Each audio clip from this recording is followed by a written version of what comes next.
and welcome to our continuing series, Memorable Quotations. Today we have Hermann Hesse on trees. It is a very special article. For me, trees have always been the most penetrating creatures. I revere them when they live in tribes and families, in forests and groves. And even more, I revere them when they stand alone. They are like lonely persons, not like hermits who have stolen away out of some weakness, but like great solitary men, like Beethoven and Nietzsche. In their highest boughs, the world rustles. Their roots rest in infinity. But they do not lose themselves there.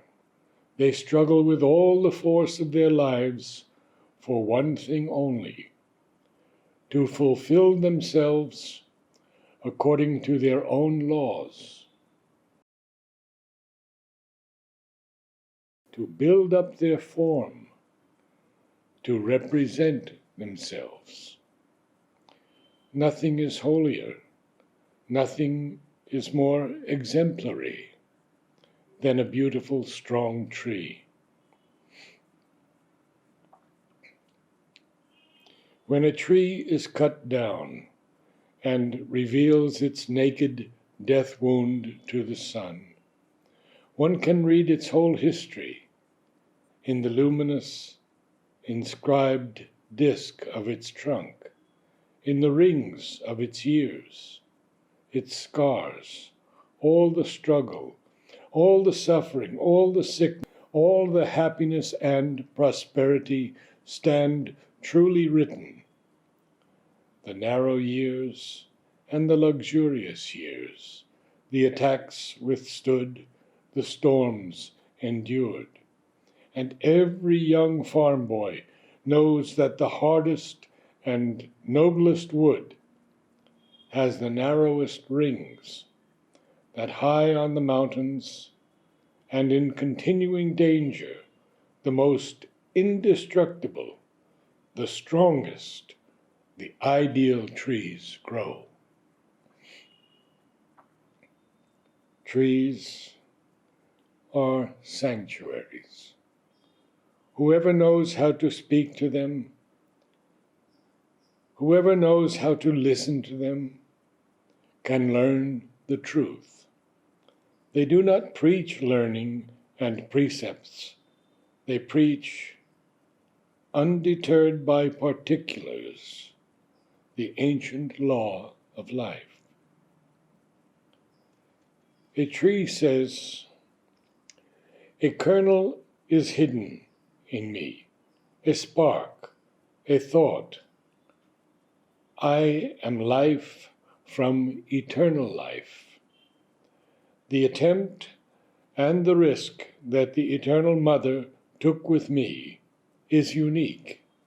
Unique the form and veins of my skin.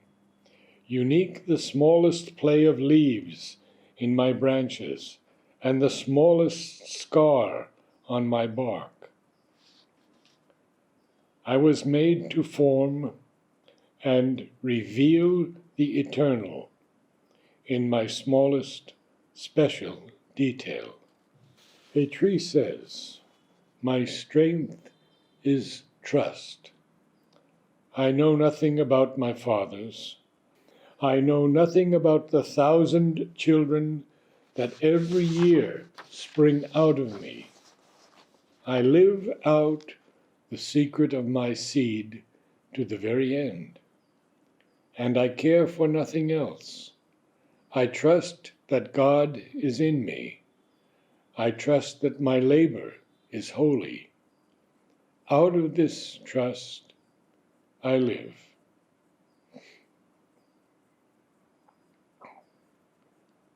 When we are stricken and cannot bear our lives any longer, then a tree has something to say to us. Be still, be still, look at me. Life is not easy, life is not difficult. Those are childish thoughts. Let God speak within you, and your thoughts will grow silent. You are anxious because your path leads away from mother and home. But every step and every day lead you back again to the mother. Home is neither here nor there. Home is within you, or home is nowhere at all.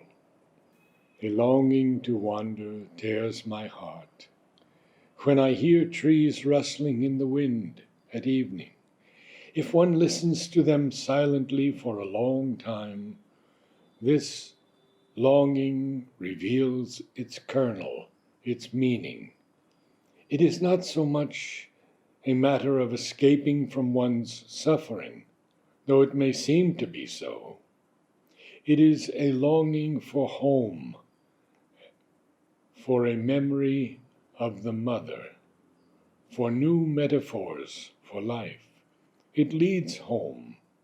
Every path leads homeward.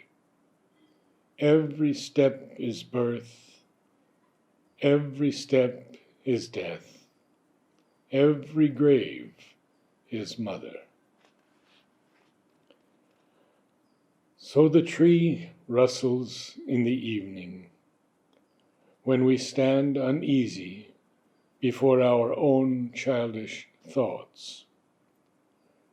Trees have long thoughts, long breathing, and restful, just as they have longer lives than ours. They are wiser than we are, as long as we do not listen to them. But when we have learned how to listen to trees, then the brevity and the quickness and the childlike hastiness of our thoughts achieve an incomparable joy. Whoever has learned how to listen to trees no longer wants to be a tree. He wants to be nothing except what he is. That is home.